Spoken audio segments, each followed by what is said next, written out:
The Earth was once the center of the universe. It was flat.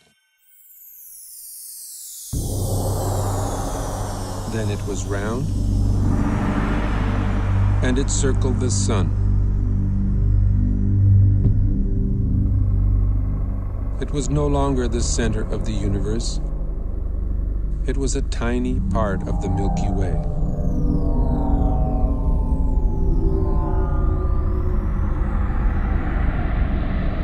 The Milky Way was the only galaxy, except it wasn't.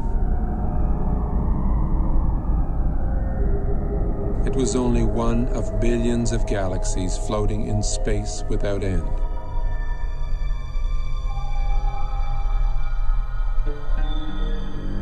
Every single time we think we've got it all figured out, we realize we've merely found another piece of the picture. It is a big picture. With many pieces.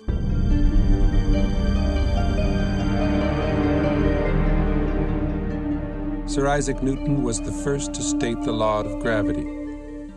Eventually, everybody agreed that gravity alone formed galaxies and stars and planets, and that gravity alone holds the universe together.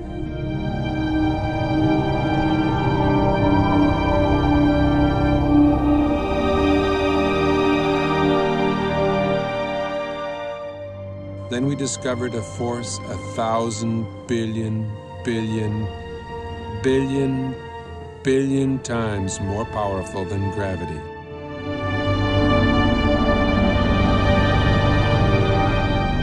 Until recently, we believed that the space between the stars and planets was empty, a vacuum.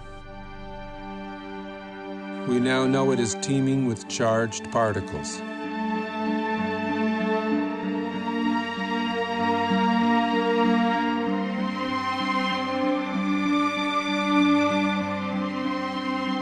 We see glowing electric filaments spanning millions of light years. We see stellar and galactic formations shaped by magnetic fields.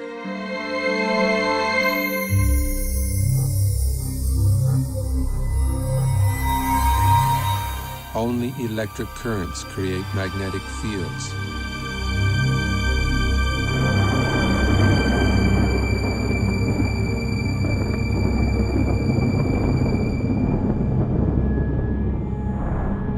It is possible that the predominant force in the universe is not gravity,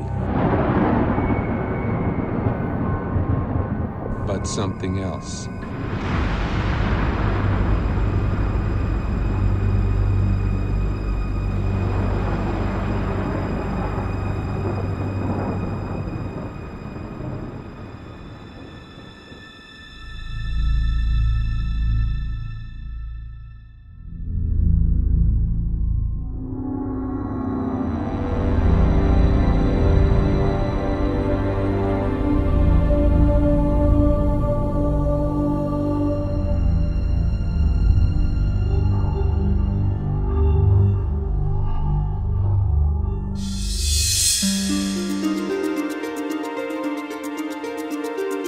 Recent discoveries in space have amazed and perplexed astronomers.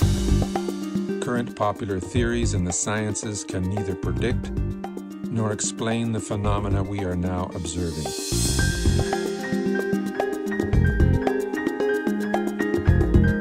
A new theory is being proposed. A theory which can both predict and explain the data coming back from deep space. Its implications are profound and affect all the scientific disciplines. It is in fact a synthesis of the disciplines. A synthesis which has already led to discoveries that link modern astronomy, leading-edge plasma physics, and ancient mythology.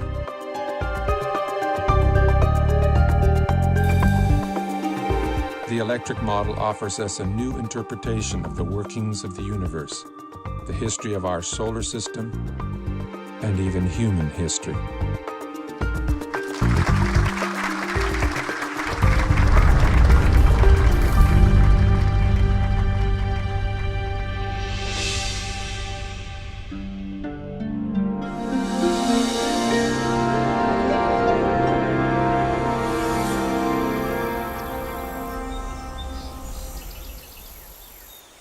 The rise of science was a triumph over mythology, over magic and superstition. That's why the word science today implies reliability. The word myth means fiction, not true.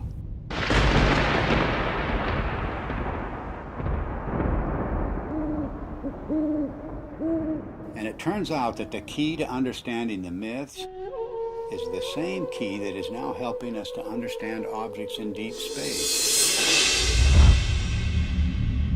to understand the workings of the physical universe. That key is electricity. It was 33 years ago that I first began to wonder about these preposterous stories told around the world, what we call world mythology. What was it that provoked this incredible outpouring of human imagination just a few thousand years ago, just before the birth of the first civilizations? I came to a radical conclusion that the myths arose from extraordinary natural events. Our early ancestors witnessed things in the sky that are not seen today. The events were awe-inspiring, both beautiful and terrifying.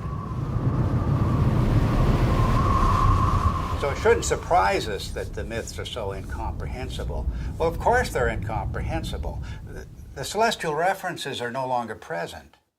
It was in 1994 that I was invited to come to the US to attend a conference which was dealing with the possibility that the ancient sky, as witnessed by our earliest forebears, was different to the one we see today.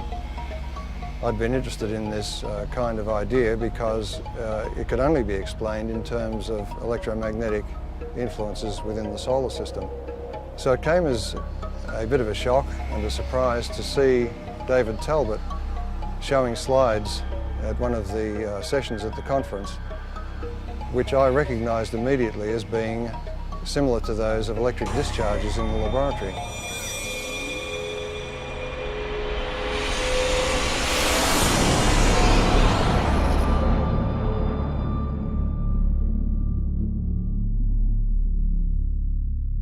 It was wonderful for me personally to come to my first Cronian meeting and hear Dave Talbot, and I still want to see some of those slides that he showed again and again and again that explained the white crown of Egypt and the rest of these things that he showed us, all from mythology, all from thousands of years ago. These things clearly were seen by civilizations that never talked to each other from the far corners of the earth. It all just clicked together like a three-dimensional jigsaw puzzle in my mind.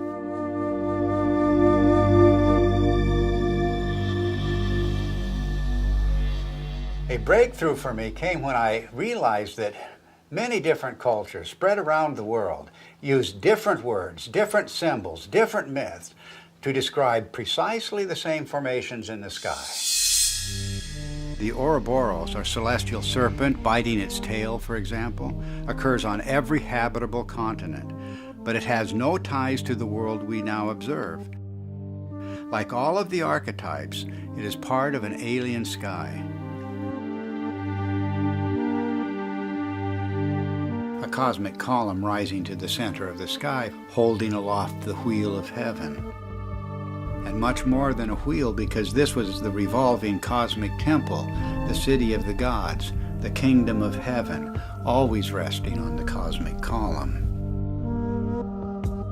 Then there's the image of the four rivers or pathways radiating from the center of the sky out to the boundary, the rim of the wheel. The simplest forms lead you invariably to the full story of world mythology. The hero's journey unfolds as the story of the wheel's axle. The mother goddess finds her identity in the star at the summit, the hub and spokes of the wheel.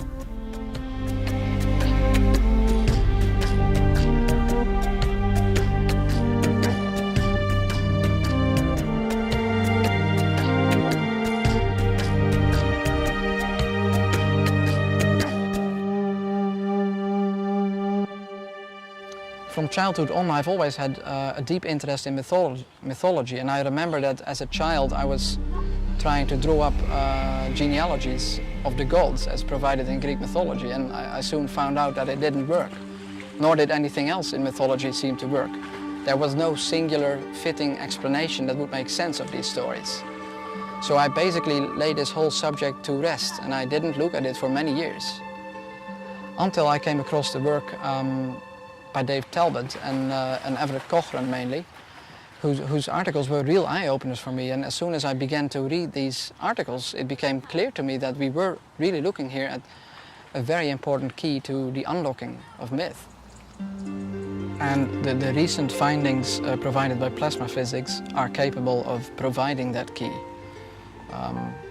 Based on the results we have seen so far in Dr. Perret's investigations with petroglyphs, which he matched successfully to laboratory experiments involving plasma, it has now become crystal clear and I think undeniable that the morphology of plasma as it manifests itself both in the laboratory and in space can account successfully for the major themes in mythology. To find the true meaning of the myths, we follow a forensic approach. The purpose is to expose the points of agreement between the different cultures, because here at the level of the archetypes, everything is unified. There are no isolated themes of myth at the level of the substructure. This is like a holograph. Follow one archetype and its links to other archetypes, and you will find one story told around the world.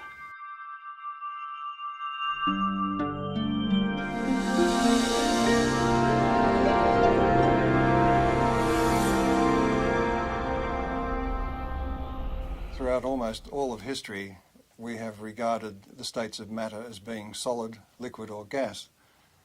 But in the last century or so, we have found that there is a form of matter where the charged particles within atoms are separated to some degree or another, and that is known as a plasma. It is the fundamental state of matter. It was not until the second half of the 20th century that we came to realize the role of plasma in the universe. And this has changed the picture of space completely. Not long ago, we thought of the physical universe as being constituted fundamentally of nothing more than atoms and empty space. But a plasma includes at least a percentage of charged particles, protons and electrons, that are not bound to any atomic structure. And plasma is an excellent conductor. Electrons will move efficiently in the direction of charge equalization, and that's an electric current, of course. Now, the reason why we see magnetic fields everywhere we look in space is because electric currents produce magnetic fields, and only electric currents produce magnetic fields. But astronomers working only with gravitational equations did not anticipate the discovery of pervasive magnetic fields in deep space.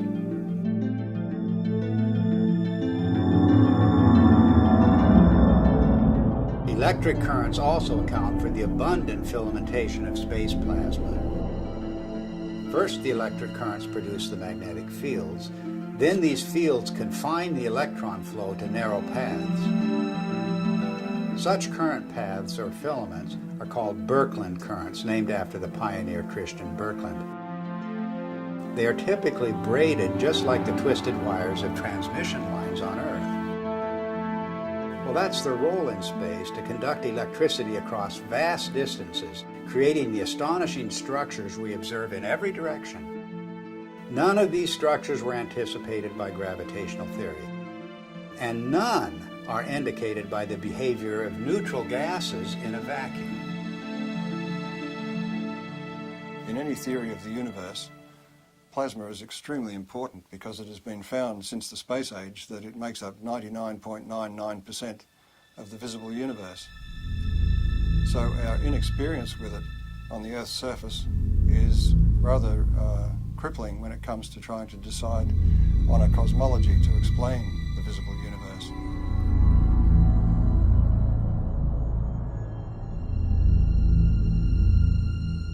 Now, plasma behaves rather oddly compared to normal matter, the matter we find, the solids, liquids and gases on Earth. If you look at a novelty plasma ball, you will see that it forms these bright filaments that dart all around inside the globe. And if you look closely at them, you'll see that they're actually twin filaments twisted together. In other words, nature finds it efficient to be able to transfer energy over a distance by twisting two pairs of filaments together. And this is a characteristic of the way plasma carries electric currents in space.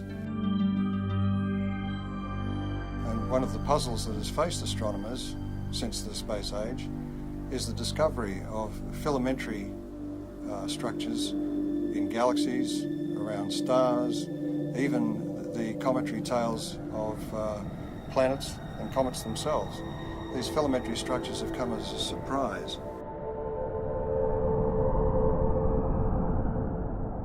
We now have plasma physicists who are doing important experiments in laboratories around the world, and one of the virtues of plasma experiments is that they can be scaled over an enormous number of magnitudes. In other words, a discharge phenomenon that may be seen in the laboratory that occupies only a few centimetres can be scaled up to the size of a galaxy, and you will see the same structures. Now, this introduces a new area into cosmology where we can do experiments on Earth which can verify our ideas, our theories about how the rest of the universe works. Some of the natural consequences of electrocosmology are the patterns that we see, both in the laboratory and in the sky. A very good example of this is the work of Dr. Anthony Peratt, who was a graduate student of the very famous Hannes Alfvén, who was really the father of electric cosmology.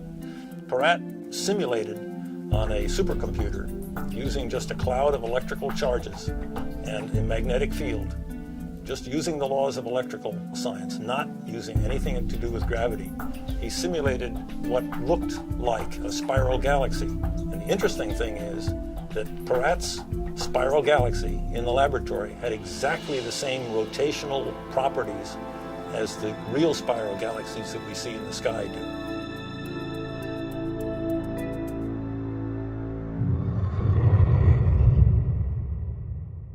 Plasma was named by Irving Langmuir because of its lifelike qualities. In other words, the similarity to blood plasma gave rise to the term plasma now used in the sciences. Well, this has incredible meaning for us because of the nature of the metamorphosing. The God who is now an eagle, now a serpent or dragon, now a leonine figure with long flowing hair. These figures take on a whole new meaning when we can interpret them with the benefit of plasma science.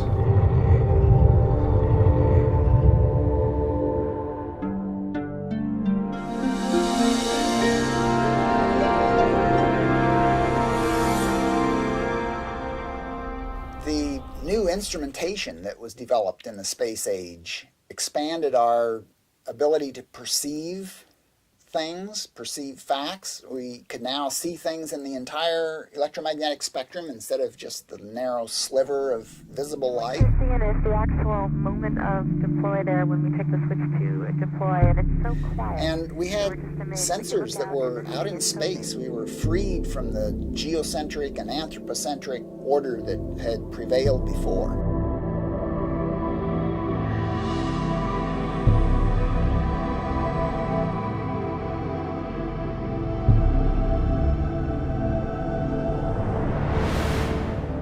We've got a whole new universe, and the theoreticians are still trying to look at it through, a friend of mine says they're peering through the wrong end of the telescope and telling us what they imagine they see.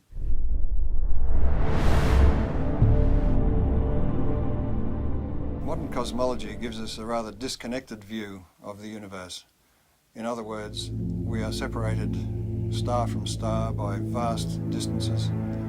Light takes a long time to travel between stars and across galaxies, and therefore we look upon ourselves as isolated and disconnected. The electric universe takes a different view. It says that we are part of the sun's environment, electrical environment, and the sun is a part of the galactic environment. And the galaxy itself is strung, like all galaxies, on huge electric currents flowing through the universe.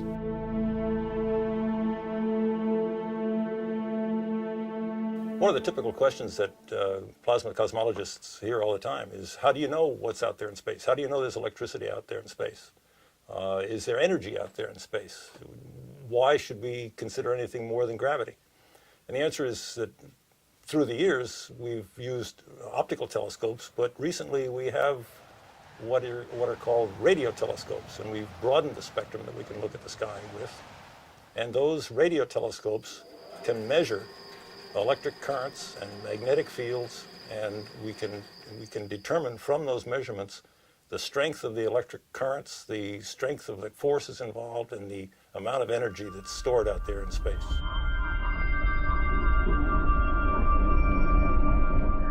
The two major pillars of modern cosmology are based on the theories of relativity and quantum theory, and yet, as Einstein himself noted, the two are incompatible.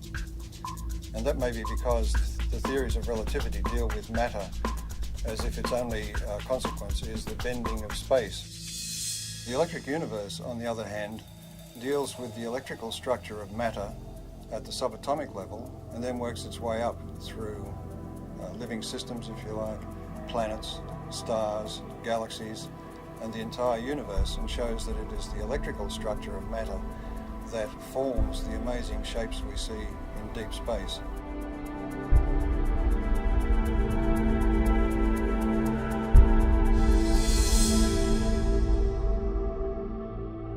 We can demonstrate the existence of these currents flowing between galaxies and between stars by the presence of the magnetic fields they generate. Magnetic fields are threaded through space at all dimensions, within the solar system, on the surface of the sun, between stars, and within galaxies, and even between galaxies. Now, a magnetic field can only be generated by electric currents. So, in other words, to continue that magnetic field for any length of time requires that there be electrical power input into those magnetic fields.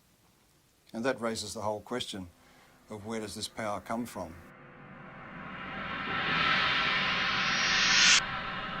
Modern cosmology is highly mathematical. In fact, we were joking before about the idea that the only people who understand cosmology are professional cosmologists.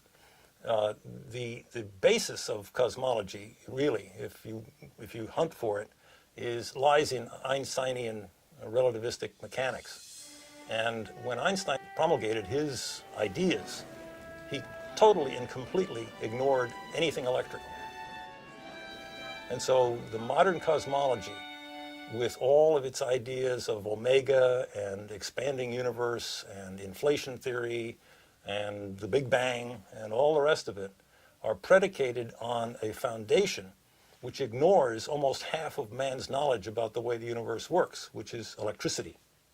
It may sound like I'm dismissing Einstein and his theories of relativity out of hand, but we have to give Einstein credit for his integrity in pointing out that his theory did not meet his requirements, and that is that his theory had to be tied back to some form of reality. And there is no explanation as to why matter should curve space to give the effect of gravity. He felt that quantum theory, being a probabilistic theory, divorced cause and effect. And this is one of the things you cannot do in physics, is divorce cause and effect. Otherwise, you might as well give up and get a real job. But this is a puzzle that dogged Einstein through his later years, to the point that his followers tended to go off and use his geometrical explanations to conjure up things like black holes and neutron stars and so on, and the expansion of the universe and the Big Bang, without referring back to Einstein, who, with great integrity, said he wasn't satisfied with his explanation.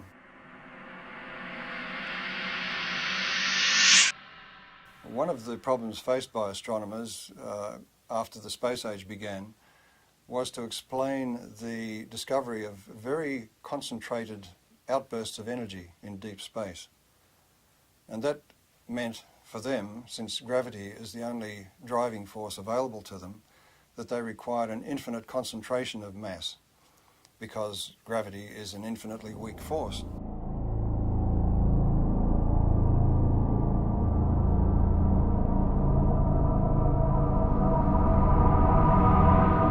The black hole, as Wheeler originally visualized it, sucked everything, including light, in, and so therefore it was invisible. So he could postulate its existence, and we couldn't see it. And because we couldn't see it, we couldn't prove that it wasn't there. Later on, in order to explain these fantastic emissions of energy from galaxies, it was proposed, and I believe it was Stephen Hawking who did it, that there were various types of black holes, some of which actually then spat matter back out again in jets. Because, why? Because we had observed jets. In the electrical model, it's quite simple. If you think about it, the power that's expressed in your own home, in the heaters and the electric motors and the lighting and so on, is actually generated at a vast distance away from your house. In deep space, the same thing is true. The energy which we see concentrated in these events which are attributed to black holes and so on can more easily be explained as the confluence of electric energy from different parts of the same galaxy or even from other parts of the universe. And it is this explosive release of energy which forms the vast jets that we see lit up and exploding from the centers of active galaxies. We also have observed double radio sources either side of galaxies. And that event was predicted by Hannes Alfvén, the founding father of modern electrical cosmology, and is still to this day unexplained by standard cosmology. One of the most interesting phenomena in the sky is the so-called pulsar. A pulsar is an object that is observed to put out pulses, both of light and radio activity, RF, in the RF spectrum. And those pulses are extremely rapid. They are something like milliseconds apart. So it's like a extremely fast strobe light. And thinking of a strobe light, astronomers immediately leapt to the lighthouse kind of analogy. Something that must be spinning around, the beam is going around, and it's going around so quickly that this thing goes flash, flash, flash. Well, once the repetition rate of the pulsars was observed to get up to in the millisecond range, that meant that this star that was putting out this beam of radiation would have had to be rotating at 300 times a second. And 300 times a second, we're talking about the speed of a dentist drill. So the astronomers decided, well, normal stars couldn't possibly rotate at that speed, and so they postulated the existence of what they called a neutron star. A neutron star is a star that is so dense that it holds together so well that it can indeed rotate at the speed of a dentist's drill. Well, the problem is that in nuclear chemistry, we know that you can't pack neutrons together that densely. They will all fly apart instantaneously. There's a principle called the island of stability in nuclear chemistry that absolutely prevents that. So here again we have the standard astronomers or astrophysicists going directly against another well-developed science. In the electrical model, however, there's a very simple explanation for pulsars. Everybody is familiar with the idea that the pulses can travel back and forth on electrical transmission lines. Such uncontrolled pulses, for example, were responsible for the famous Northeast blackouts. A similar effect can occur between two binary stars connected by a plasma. The two binary stars act like capacitors that store charge. And if you reduce that in size to something you can produce in the laboratory, you can produce it in the laboratory, and it's called a relaxation oscillator. And electrical engineers use it and have used it for decades. The idea of producing pulses every few milliseconds is a sophomore level experiment in an electrical engineering laboratory.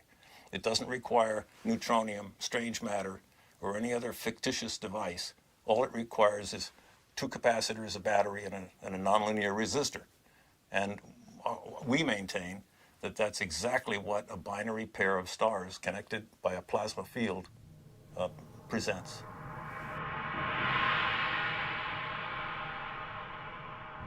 A typical ion in the solar wind, a hydrogen nucleus, moving about 20 kilometers per second, which is relatively slow for the ions in the solar wind, in the magnetic field of the sun, experiences potentially magnetic forces that are something like 10 million times the strength of the gravitational force on that same ion from the sun.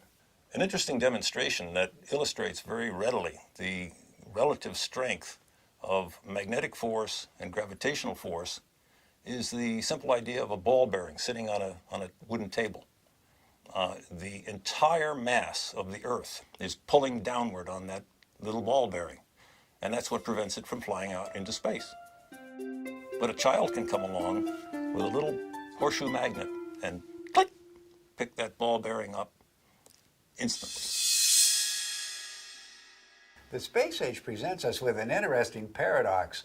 The technology of science is really quite extraordinary, and technology has taken us out into space, taken us to the moon, taken probes to distant planets, opened up whole new vistas in remote space with new telescopes and new ways of measuring what's happening in space. But the picture of theoretical science is much different. And many decades ago, assumptions began to crystallize in the theoretical sciences, beginning at the top. The queen of the sciences, as we say, which is cosmology. These theoretical assumptions have constrained all of the other theoretical sciences. Cosmology deals with the big picture questions, the first questions. How did the universe begin? What is it made of? How will it end? And so many popular theoretical constructs, from the Big Bang to string theory to dark matter and black holes, the formation of stars, formation of galaxies, all have arisen from assumptions first postulated by cosmologists. At the same time, these assumptions have defined boundaries for other theoretical sciences, working down from astronomy and astrophysics to the space sciences, solar theory, even Earth history, even human history, have all been confined by these boundaries established by the queen of the sciences, cosmology.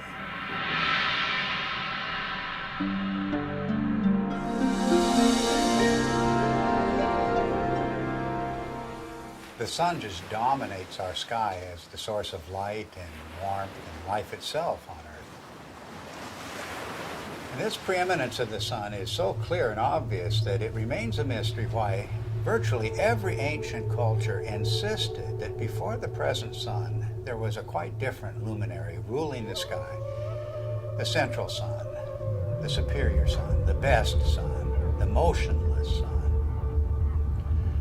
And all of these cultures, whatever may be the meaning of these traditions, are insisting that the sky has changed.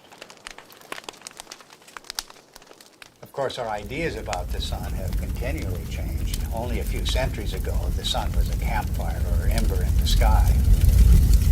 Then, early in the 20th century, under the influence of gravitational theory, the sun was seen as a gravitationally collapsing nebular cloud.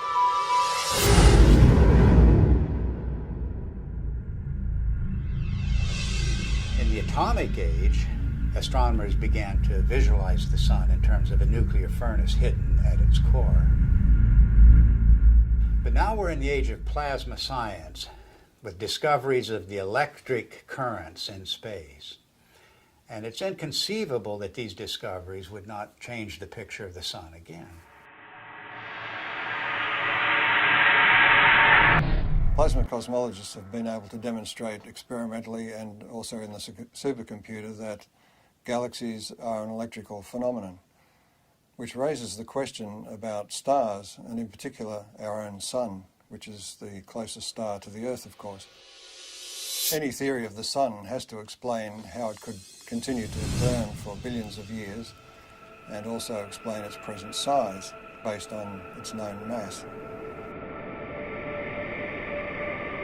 And of course, as soon as nuclear energy was discovered, it was grasped immediately as the energy source of the sun. But all of that assumes that the sun is disconnected and an isolated body, and that it must consume itself over its lifetime to provide the heat and light that we receive from it. But if the sun is connected to the rest of the galaxy in an electrical sense, it doesn't require to burn itself at all. And the energy that we receive is actually being received from the galaxy, and the sun is acting as a focus for that energy.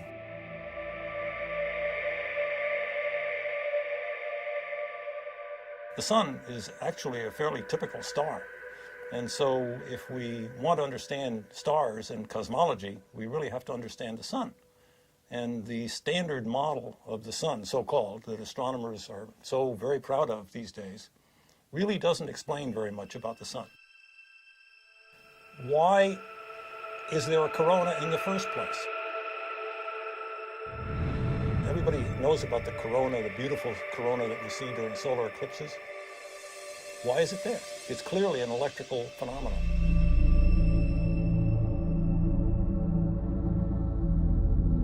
One of the greatest puzzles about the sun has been, with a surface temperature of 6,000 degrees, high above that surface we have temperatures of millions of degrees. And the question has been, how do we get the energy from the center of the sun somehow past that surface to heat the upper atmosphere of the sun to millions of degrees? In the electric model, you don't have that problem, because if the energy is arriving from outside the sun,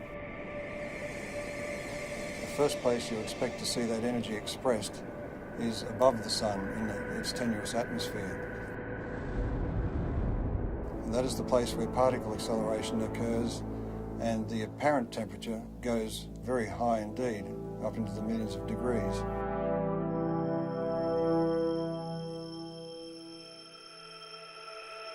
The fact that the particles in the solar wind accelerate, that is to say, increase their velocity with increasing distance away from the sun, the farther away they get, the faster they go. And the fact that those particles are indeed charged particles leads me, as an electrical engineer, to come to the immediate conclusion that this is an electrical process. In the solar model, think of the sun as being a positive anode, very high voltage body that obviously would emanate an electric field. And if you put a charged particle in an electric field, it will accelerate. That's the way we accelerate particles here on Earth. It's the way every physicist and electrodynamicist has ever increased the velocity of a charged particle, is put it in an electric field. One of the features we observe on the sun, which have no business being there, according to the standard model, are sunspots. The most significant thing about a sunspot is the fact that the center of the sunspot is dark. And if the sun is trying to radiate energy from its core into space, we should expect that it is bright. And if you think about that umbra, that darkest place in the center of sunspots, that's the place where we can see deepest into the sun. And just consider the fact that at that point where we can really see down into the sun, that's the absolute coldest place that we are able to measure. If the center of the sun is really a nuclear fusion furnace, it should be the hottest because we're closest to the source, and it's not the case. If you ask any astronomer, why are there sunspots? Why are the umbra dark? They will blame it on some sort of warped, twisted magnetic fields. They will say that it has to do with the solar dynamo, all of which lurk unseen like a big genie somewhere below the surface. These phenomena are only to be expected if the sun is electrical in nature. Astrophysicists make the claim that the solar fusion model has indeed been tested in the laboratory, and nothing really is further from the truth. Although each of the steps involved in the hydrogen to helium fusion reaction have indeed been verified experimentally, the overall experiment, the overall reaction, has never been produced in a continuous laboratory experiment. Continuous hydrogen to helium fusion has not been attained in the lab. The strength, in fact, of the electric cosmology is that indeed all of the mechanisms that the electrical people talk about have indeed been verified over decades, in fact, at least a century, in the laboratory. The plasma scaling is well known, and plasma and electrical experiments have verified every step of the way.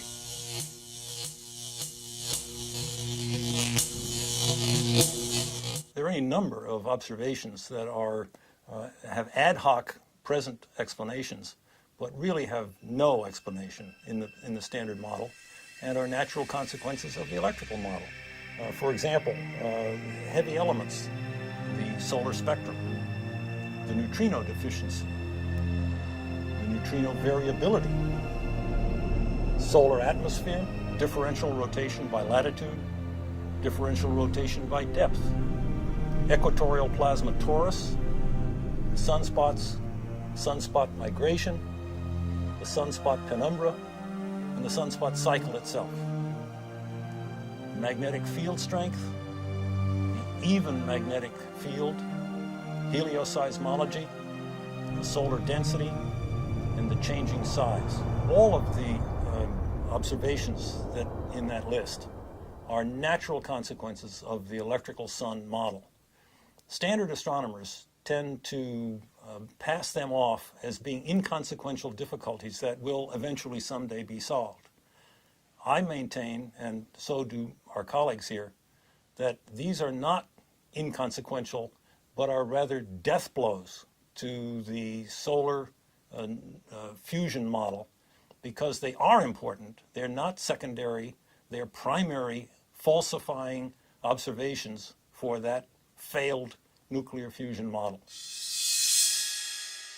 What I find so fascinating about the electric model of the sun is not just that it's a challenge to long-standing theory, but that it opens the door to the ancient world, to an electric sky. The electromagnetic phenomena that we now observe on the surface of the sun and in the vicinity of the sun are direct pointers backwards to the plasma formations that were seen above the ancient sky worshippers.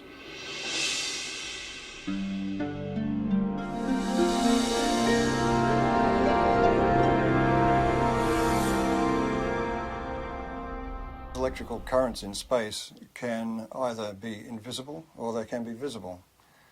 If they're very diffuse, in other words, there's very little energy per cubic meter, they will be invisible. But where that energy becomes concentrated, it will begin to glow. And we see this kind of thing in the ion tails of comets, for instance. Where the energy becomes very concentrated, we begin to see arcs and sparks, if you like. Electrical discharge phenomena.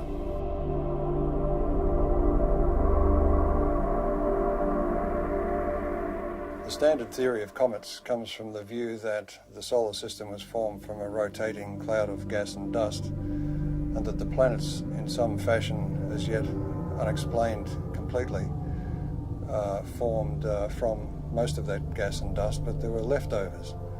And the leftovers are beyond sight, outside the solar system, in a hypothetical Oort cloud, as it's called. We have no observational evidence for such a cloud. The electric universe model of comets is that they are actually parts of well-differentiated planetary bodies that have in the past suffered from electrical plasma discharge machining, and that some of the surface material has been lofted into space, so it is expected to be rocky. The second thing is that because comets trace an elongated orbit, both away from the sun and towards the sun, in that trajectory, its charge changes, its voltage changes. Since it spends most of its time in the outer solar system, the voltage that it has reflects the voltage in the outer solar system.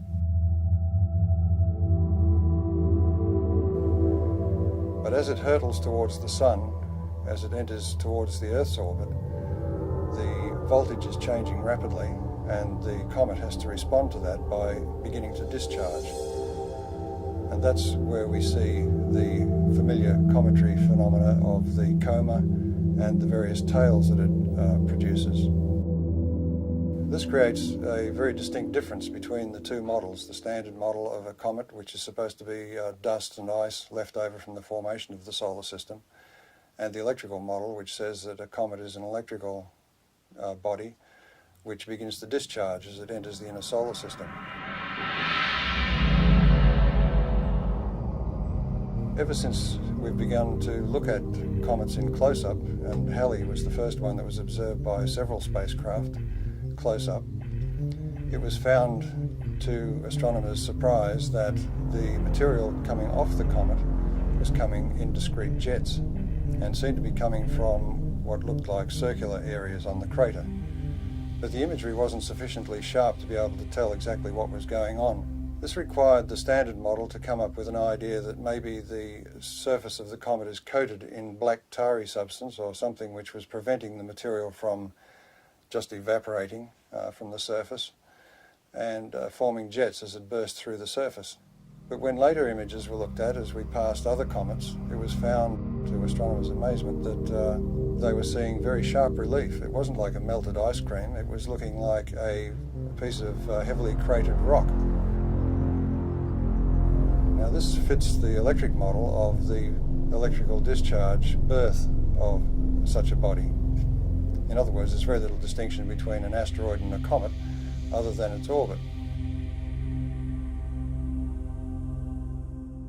It was in this context that I looked at Comet Tempel 1, which was chosen as the target for an impact. And the idea was that the impact would create a small crater which could then be photographed by the passing spacecraft, and we could determine whether the material was ice or dust or rock based on the size of the impact crater. It seemed to me that if this comet was a charged body, there would be several other effects that were unexpected. Principally, as a metal copper object approached the comet, there should be an electric discharge to that copper projectile. In other words, there would be an initial flash, and then there would be the impact itself. And the impact, I suggested, would be far more energetic than was expected, because it would tend to concentrate the electrical discharge in the area of the impact, and also it may change the nature of the jets nearby. So it was with great interest I awaited the results of the impact and watched it on television. Before the impact, the astronomers in the assembled control room were worried that they wouldn't see anything, that the impact would result in a very small puff of dust, and that would be the end of it. So when the impact occurred, they were surprised by two things. One was that there was an initial flash followed by the main impact, which was so energetic that some of the sensors were almost swamped, and the passing spacecraft was unable to achieve its primary aim, which was to photograph the crater. A part of the surprising brightness of the dust released from the impact with Comet Tempel 1 was due to the fact that it was so intense and so widespread. And one of the initial findings was that it seems to be very finely divided dust. Now this is the same thing that was found at Comet Halley, and it was a surprise then, so it's rather surprising that they are surprised once more. The point is that an electrical discharge on the surface will release material, dusty material, very finely divided. It's a technique that's used in sputtering of metals onto, for instance, astronomical mirrors. So this production of very fine dust is to be expected in the electrical model. But in the standard model, you are asking ices to evaporate or to sublimate, and in doing so to drive off pre-existing dust grains. So there's no way that the dust can be finely divided. It will be in its pristine state. So the production of this great cloud of very fine dust is rather inexplicable in the standard model. The electrical model of comets was driven for several people by Velikovsky's challenge that the solar system had electromagnetic forces to be taken into account. And one of the early pioneers in addressing this issue of are comets an electrical phenomenon was Ralph Jurgens. When he proposed the electrical model of the sun, it implied that all bodies in the solar system must have, to some degree, a cometary appearance or a cometary effect associated with them.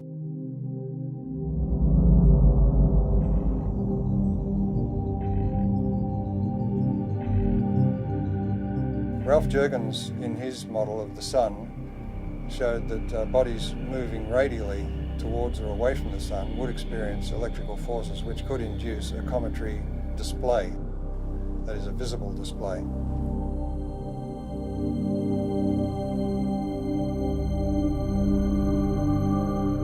Also working in later years with Ralph Jurgens was Dr. Earl Milton, and he made some predictions and statements about the impact of Comet Shoemaker-Levy 9 fragments with Jupiter.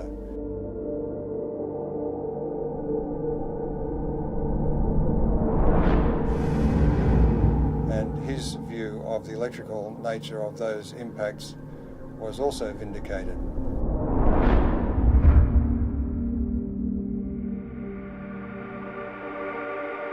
In the electrical model of the solar system, anybody moving away from or towards the sun at any great rate, for example like a comet, will experience electrical effects which result in a cometary appearance, and that could apply to a planet.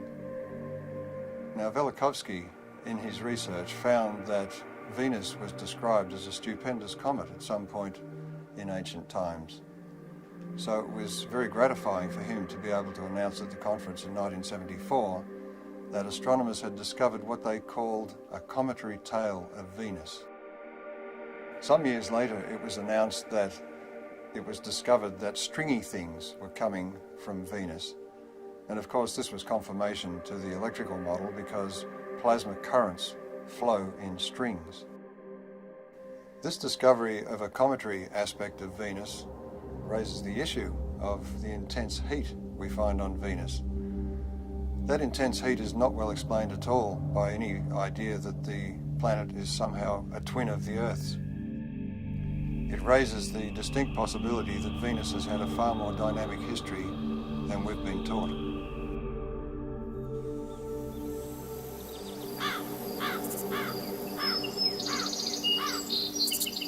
Our ancient ancestors were obsessed with the comet. Let the slightest wisp of a comet appear in the sky and all of humanity was thrown into terror. But why was this?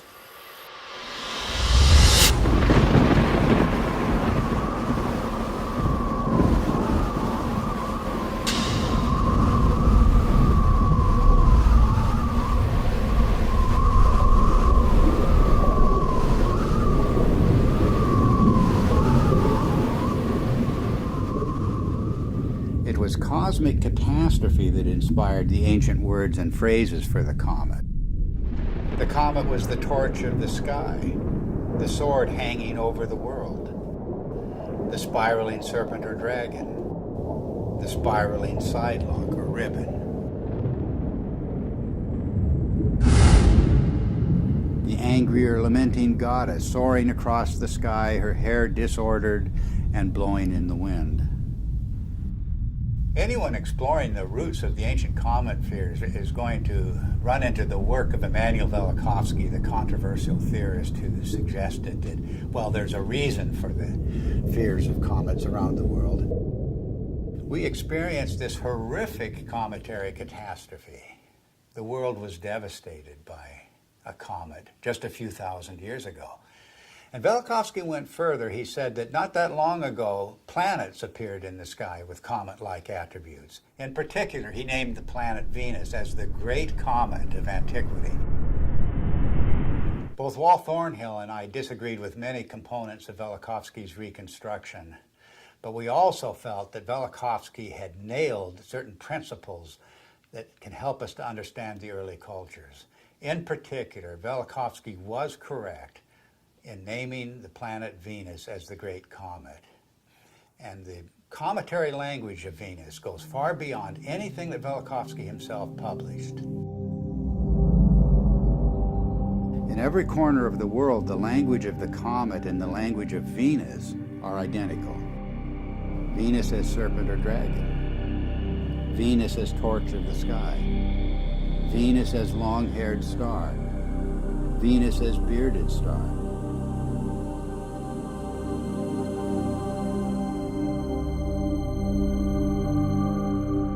The Sumerian goddess Inanna was identified as Venus. She was the Lady of Life. But in her terrible aspect, she became a dragon-like flame in the sky.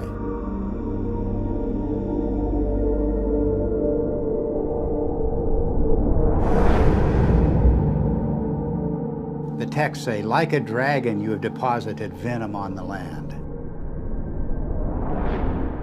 raining the fanned fire down upon the nation. Inanna became a roaring storm. She devastated the land. Mankind comes before you in fear and trembling at your tempestuous radiance, the texts say. Inanna's Babylonian counterpart Ishtar was also identified as Venus. She was the shining torch of heaven and earth. Furious and irresistible onslaught. I rain down like flames, the goddess announces. The Egyptian goddess Sekhmet has the same attributes. She takes the form of the fiery Uraeus serpent. She becomes a flame of fire in her tempest, a star scattering its flame and fire. Sekhmet herself says, "The fear of me is in their hearts, and the awe of me is in their hearts." No one at all can approach her, the coffin texts say. The streams behind her are flames of fire.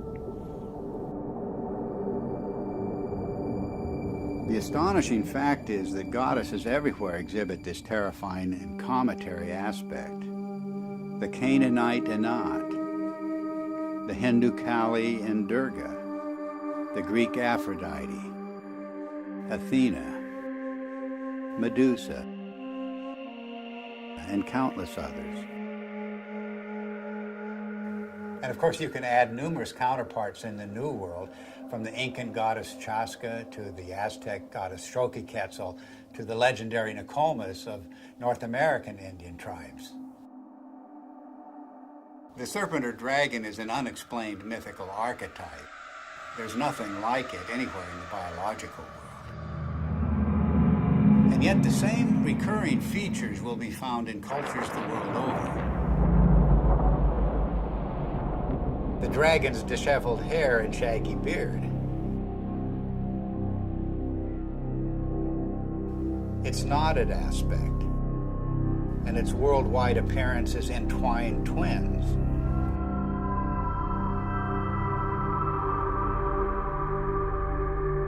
Its fiery or lightning-like emanations, and its effusive feathers. In all of the ancient serpent or dragon images, it's the luminous, filamentary, braided, spiraling, metamorphosing, and destructive aspects that stand out. The very traits of high-energy plasma discharge.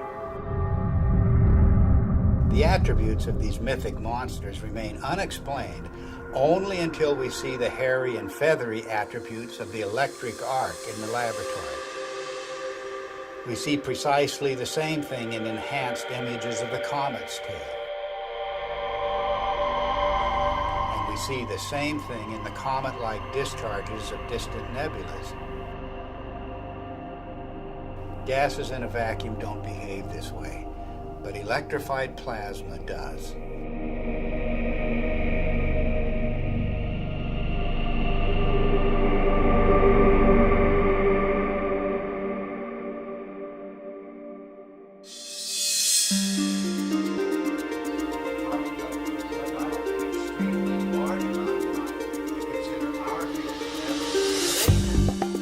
The recent discoveries about the comet have astonished astronomers. Extreme ultraviolet light, X-rays, supersonic jets, sharply etched surface relief, and cometary nuclei fragmenting explosively. No one expected such high-energy events.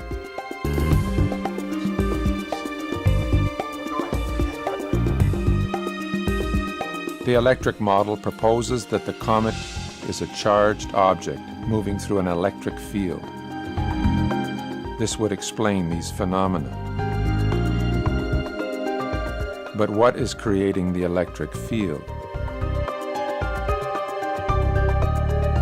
Suddenly, everything changes. And we are talking about an electric sun, electric stars, an electric cosmology, and a whole new way of looking at how the universe works.